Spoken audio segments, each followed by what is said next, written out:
नमस्कार. श्रीलंकेच्या पूर परिस्थितीविषयी आपल्याला या व्हिडिओमधून अधिक जाणून घ्यायचं आहे. साधारणपणे 26-27 नोव्हेंबरपासून ते अगदी मागच्या आठवड्यामध्ये शनिवार रविवारपर्यंत श्रीलंकेला पुराने आणि भूस्खलनाने प्रचंड मोठा फटका बसलेला आहे आणि श्रीलंकेत अनेक प्रमाणामध्ये वित्तहानी जीवितहानी झालेली आहे. साधारणपणे 650च्या आसपास लोक ही मृत्युमुखी पडलेली आहेत, तर हजारांहून अधिक 1,500हून अधिक लोक ही अजूनही बेपत्ता आहेत. त्यांचा तपास सुरू आहे. तर श्रीलंकेच्या कुठल्या कुठल्या भागाला या पुराचा आणि भूस्खलनाचा फटका बसला, काय आत्ताची परिस्थिती आहे, या सगळ्याविषयी या व्हिडिओमधनं आपल्याला सविस्तर जाणून घ्यायचं आहे. त्यामुळे व्हिडिओ शेवटपर्यंत नक्की बघा. श्रीलंका, जिथे सध्या पूर परिस्थिती आणि भूस्खलन झालंय आणि त्याचा मोठा फटका श्रीलंकेला बसलेला आहे. खरं तर डिसेंबर हा महिना फिरण्याकरता विशेष म्हणजे पीक अवर असा मानला जातो आणि बहुतांश लोक श्रीलंकेला सुद्धा पसंती देतात फिरण्याकरता, कारण श्रीलंकेमध्ये बघण्यासारख्या खूप गोष्टी आहेत, पर्यटन स्थळं खूप आहेत आणि त्याच वेळेला ते खूप खर्चिक नाही आहे. म्हणजे 1 लाखामध्ये 2-3 जण तुम्ही सहजरित्या श्रीलंकेला जाऊन फिरून येऊ शकता. त्यामुळे श्रीलंका हे हॉट डेस्टिनेशन आहे. सध्या डिसेंबरमध्ये म्हणजे नोव्हेंबर डिसेंबरमध्ये अशी परिस्थिती आहे की श्रीलंकेचं नाव सुद्धा आपण घेऊ शकत नाही, कारण श्रीलंकेमधल्या अनेक भागाला पुराचा आणि भूस्खलनाचा फटका बसला. आता कशामुळे बसला तर हे जे दितवाह चक्रीवादळ आलं त्याचा खूप मोठ्या प्रमाणात फटका बसला श्रीलंकेला. तुम्हाला सगळ्यांना कल्पना असेल, श्रीलंका जिला आधी सिलोन म्हणून संबोधलं जायचं, म्हणजे पूर्वीचं श्रीलंकेचं नाव सिलोन असं होतं, जे आता श्रीलंका झालं आणि त्यामध्ये सुद्धा लंका हा शब्द आल्यामुळे ते अधिक प्रसिद्ध सुद्धा झालं, त्याला वेगळी ओळख सुद्धा मिळाली. तर श्रीलंका जिथे आत्तापर्यंत मृतांचा आकडा 627 इतका सांगितला जातोय, 20 लाख जनतेला याचा फटका बसलेला आहे. श्रीलंकेचा जो डोंगराळ भाग आहे तिथे खूप मोठ्या प्रमाणात भूस्खलन झालं, पुराचं पाणी तिथे गेलं आणि त्यामुळे तिथली डोंगराळ भागातली जी गावं आहेत त्यांना सगळ्यात जास्त फटका बसलाय. कारण पावसाचं जे पडलं, म्हणजे एका बाजूला पाऊस, दुसरीकडे या दितवा चक्रीवादळाचा फटका, वारं अधिक प्रमाणात वाहत होतं, या सगळ्याचा एकत्रित परिणाम झाला तो म्हणजे श्रीलंकेतल्या डोंगराळ भागामध्ये खूप मोठ्या प्रमाणात पाऊस झाला, त्यामुळे पूर परिस्थिती निर्माण झाली आणि त्याच्यामुळेच भूस्खलन सुद्धा झालं आणि म्हणून जवळपास 2 लाख लोकांना फटका बसलाय, त्यांना स्थलांतरित करावं लागलंय.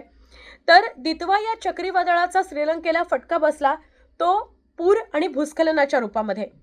अनेक गावांचा अजूनही संपर्क तुटलेला आहे, म्हणजे मागच्या शनिवार रविवारपर्यंत परिस्थिती थोडीशी सुधारायला लागली. या चक्रीवादळामुळे जो फटका बसला होता तो थोडा प्रमाणात कमी झाला, पण या आठवड्यामध्ये अजून सुद्धा श्रीलंकेतल्या अनेक गावांचा संपर्क जोडला गेलेला नाही आहे, अजून जुळून आलेला नाही आहे. सध्या काय होत आहे तर हेलिकॉप्टर आणि फिक्स्ड विंग प्लेन जे असतात त्याच्या माध्यमातून बचावकार्य आणि मदतकार्य केलं जात आहे. बचावकार्य मदतकार्य 2 प्रकारची.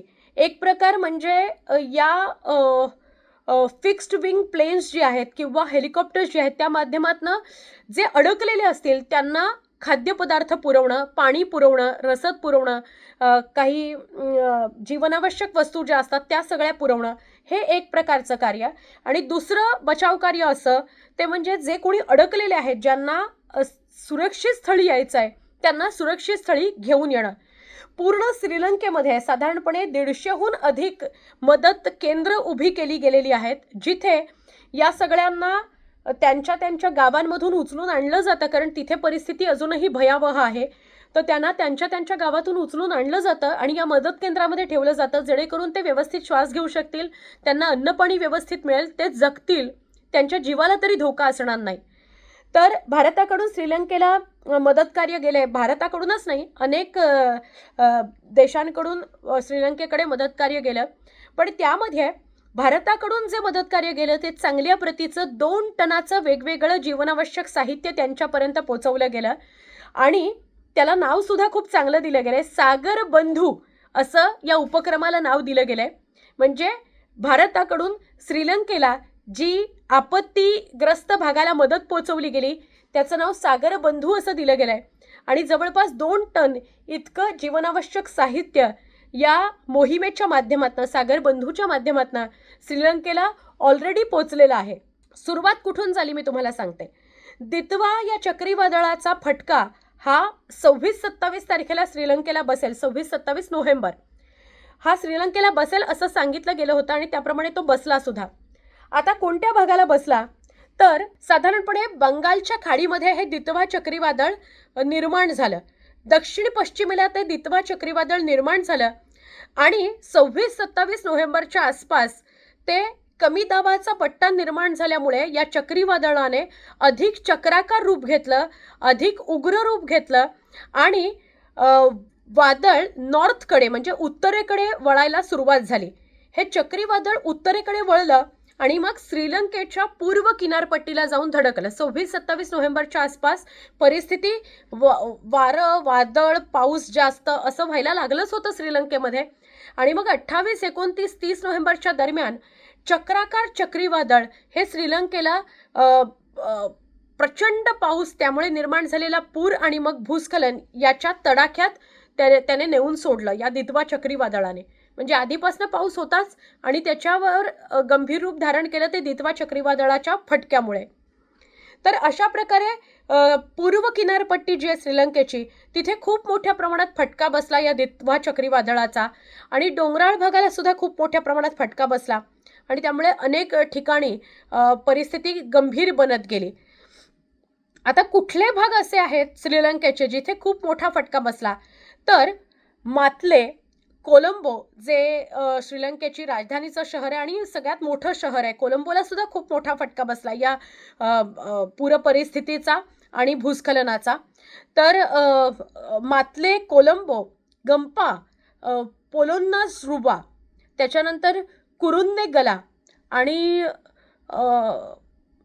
आणि या सगळ्या जिल्ह्यातले जे नागरिक होते त्यांना याचा खूप मोठा फटका बसलाय. श्रीलंकेतली ही वेगवेगळी शहरांची आणि जिल्ह्यांची नावं आहेत, ती घेताना थोडासा त्रास होतोय. पण प्रेमदासा स्टेडियम जे आहे ते तुम्हाला सगळ्यांना परिचित असेल. तर हे प्रेमदासा स्टेडियम सुद्धा त्याचं सुद्धा मदत केंद्रामध्ये रूपांतर करण्यात आलेलं आहे, कारण इतकी मोठी आपदा श्रीलंकेवर ओढावलेली आहे. त्याबरोबर 3 जे प्रभावित असे भाग आहेत म्हणजे ज्याला आपण पोर्ट्स म्हणतो, तर अशी 3 पोर्ट्स आहेत श्रीलंकेमध्ये. ते म्हणजे कोलंबो हे पोर्ट, त्याच्यानंतर त्रिकोणमाली हे एक पोर्ट आणि गाल्ल पोर्ट्स हे 3 पोर्ट्स आहेत ज्यांना सगळ्यात मोठा फटका बसलेला आहे. त्याच भागाला सगळ्यात जास्त दितवाचा फटका बसलाय, त्यामुळे तिथं बोटींचं, मच्छीमारांचं खूप मोठ्या प्रमाणात नुकसान झालेलं आहे आणि तिथल्या नागरिकांना सुद्धा स्थलांतर करा असं सांगितलं गेलेलं आहे. तर प्रेमदासा स्टेडियम, जसं मी काही क्षणापूर्वीच म्हटलं की प्रेमदासा स्टेडियमला रिलीफ सेंटर बनवलं गेलेलं आहे, त्यामुळे तिथे खूप मोठ्या प्रमाणात स्थलांतरित झालेली लोक येत आहेत.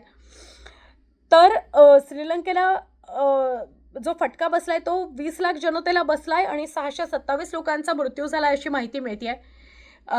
श्रीलंकेमध्ये अजून सुद्धा म्हणजे शनिवार रविवारपर्यंत पूर परिस्थिती थोडीशी कमी झाली होती, ओसरली होती, पण त्यानंतर सुद्धा आठवड्याभरामध्ये अजून सुद्धा पूर्वपदावर श्रीलंका आली आहे असं म्हणता येणार नाही.